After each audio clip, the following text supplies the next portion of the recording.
Noticias de última hora, preste mucha atención. Corte Nacional inicia acciones para concretar la extradición desde Argentina de Hernán Luque, procesado en el caso Encuentro. El exgerente de la empresa pública Coordinadora de Empresas Públicas, EMCO, Hernán Luque, es uno de los 8 procesados en el denominado caso Encuentro. Desde este viernes, 9 de febrero, el presidente encargado de la Corte Nacional de Justicia, CNJ, José Swing, iniciará el proceso de extradición de Hernán Luque, expresidente de la empresa pública Coordinadora de Empresas Públicas, EMCO, y procesado en el caso denominado Encuentro, quien fue detenido en Argentina por agentes de Interpol, Policía Internacional. Swing, como autoridad central del trámite de extradición, confirmó que la noche del jueves, 8 de febrero último, fue notificado por autoridades de Interpol Argentina de que Luque fue detenido en ese territorio con fines de extradición. Sobre el exfuncionario público del gobierno de Guillermo Lasso existía desde finales de noviembre pasado una orden de prisión preventiva y una difusión roja de Interpol para que sea ubicado y detenido. Hernán Luque, junto con Danilo Carrera, cuñado del expresidente Lasso, son 2 de los 8 investigados por el delito de delincuencia organizada. Según la Fiscalía, lo que existió en el caso Encuentro es un grupo criminal estructurado tanto por funcionarios públicos como particulares, quienes tendrían roles específicos y una suficiente capacidad en la dirección de las operaciones delictivas por quienes, dijo, asumieron la jefatura criminal. Identificó como líderes de la organización a Danilo Carrera y a Rubén Cherres Fagioni, empresario asesinado en marzo de 2022 en Santa Elena. La extradición tiene el objetivo de que Luque sea traído a Ecuador a que comparezca en el proceso penal por delincuencia organizada. En Argentina el arresto se llevó a cabo cuando Luque transitaba por la vía pública, en la calle Gurruchaga, en Buenos Aires. El informe policial agrega que él era buscado por el presunto delito de organización, asociación o grupo delictivo, cohecho o corrupción. De acuerdo con el mismo documento, las investigaciones policiales determinaron que Luque estaba domiciliado en el barrio de Palermo, de Buenos Aires, y que fue en ese vecindario donde se realizó la detención. El informe también señala que las operaciones de la Interpol de Argentina se coordinaron con su par de Ecuador. Según la norma vigente, el presidente de la Corte Nacional tiene la atribución de tramitar la extradición en lo que es la parte jurisdiccional y, luego de esto, es la Cancillería de Ecuador la que se encarga del trámite diplomático. El exsubsecretario de Relaciones Exteriores Carlos Estarellas confirma que en Ecuador el sistema de extradición es mixto, esto es, lo inicia la CNJ, la función judicial, pero es el Ministerio de Relaciones Exteriores quien lo canaliza, es decir, en este caso puntual de Hernán Luque, el que debe gestionar la extradición es el embajador del Ecuador en Argentina. En más noticias. Las medidas de Estados Unidos contra alias Fito podrían tomar el rumbo que siguió el caso de Gato Farfán. En la declaratoria efectuada por la OFAC se liga a alias Fito a bandas de narcotráfico y sus nexos con carteles mexicanos. Estados Unidos intenta acercar a José Adolfo Macías Villamar, alias Fito, y su organización Los Choneros, como lo ha hecho con otros criminales de Latinoamérica que han estado ligados a actividades de narcotráfico.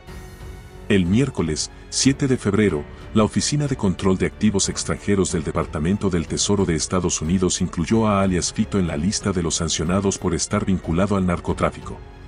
Fito se fugó semanas atrás de la cárcel regional, en las afueras de Guayaquil.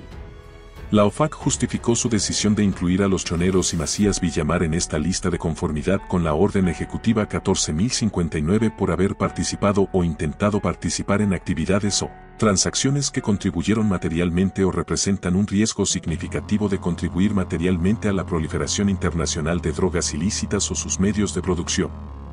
Alias Fito no está llamado o requerido por ahora por ninguna corte estadounidense, pero un abogado consultado indicó que el estar en esta lista de la OFAC lo pone en el radar. De hecho, en la declaratoria efectuada por la OFAC se liga a alias Fito a bandas de narcotráfico y sus nexos con carteles mexicanos.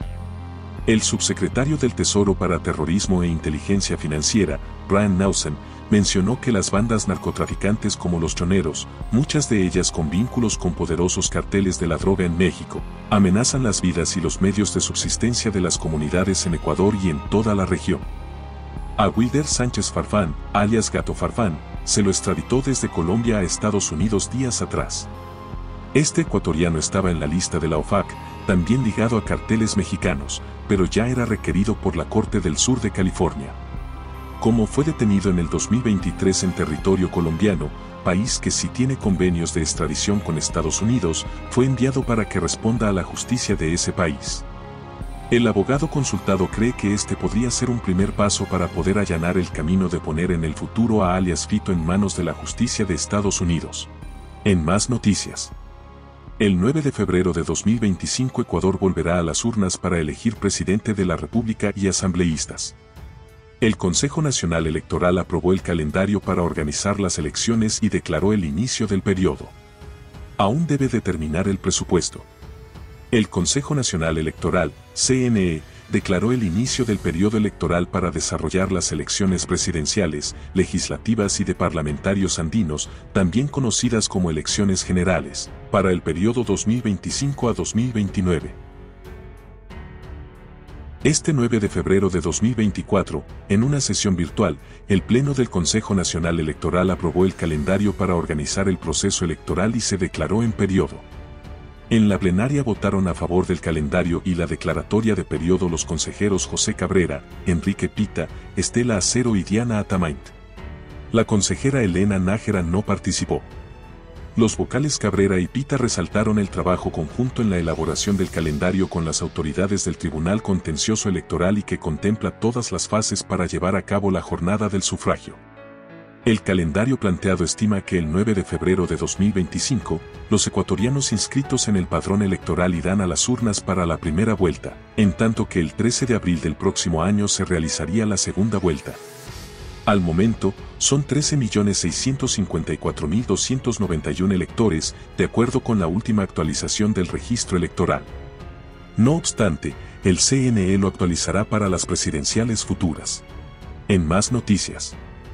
Con allanamiento tácito de la Asamblea Nacional, el IVA subirá al 13%.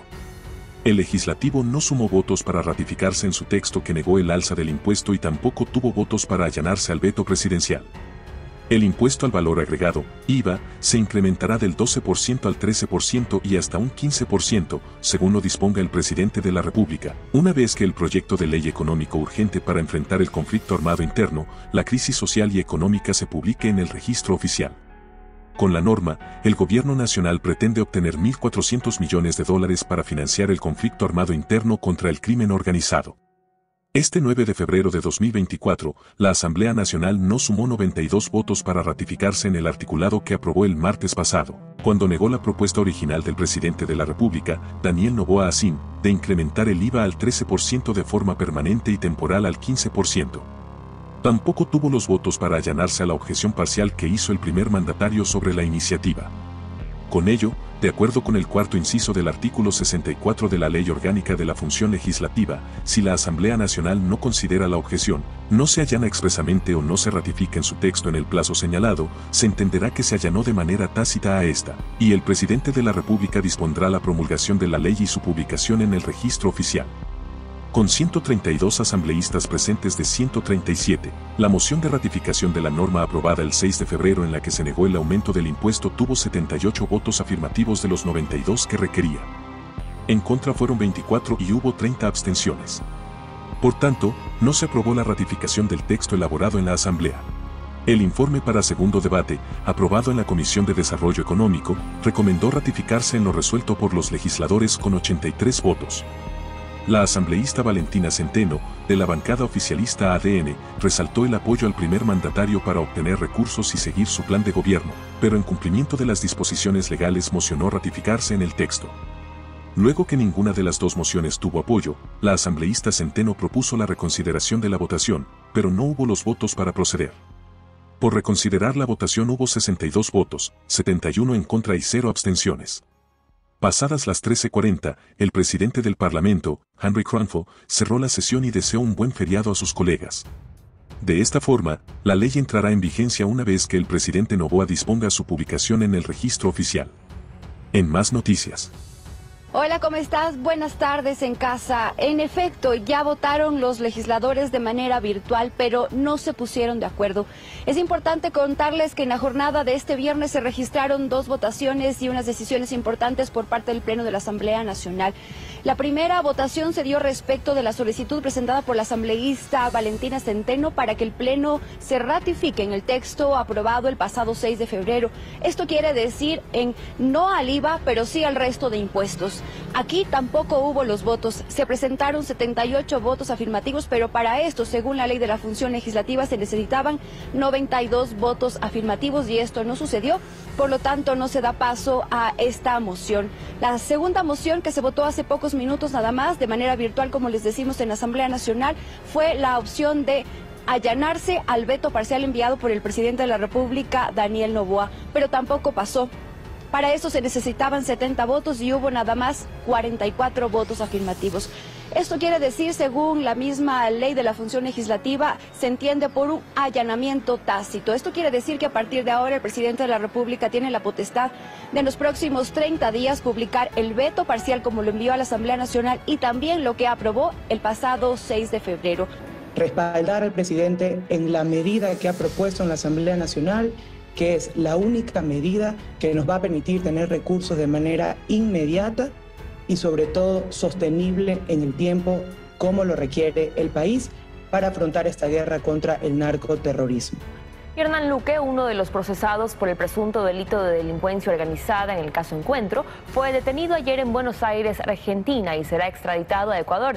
Luque tenía orden de prisión desde noviembre de 2023 y salió del país el pasado 9 de enero del 2023. Posteriormente, el expresidente Guillermo Lasso ordenó a la policía que lo ubique. La investigación del caso Encuentro se originó tras la filtración de audios de supuestas llamadas entre Luque, expresidente de EMCO, y Danilo Carrera, cuñado del ex jefe de Estado, Guillermo Lasso.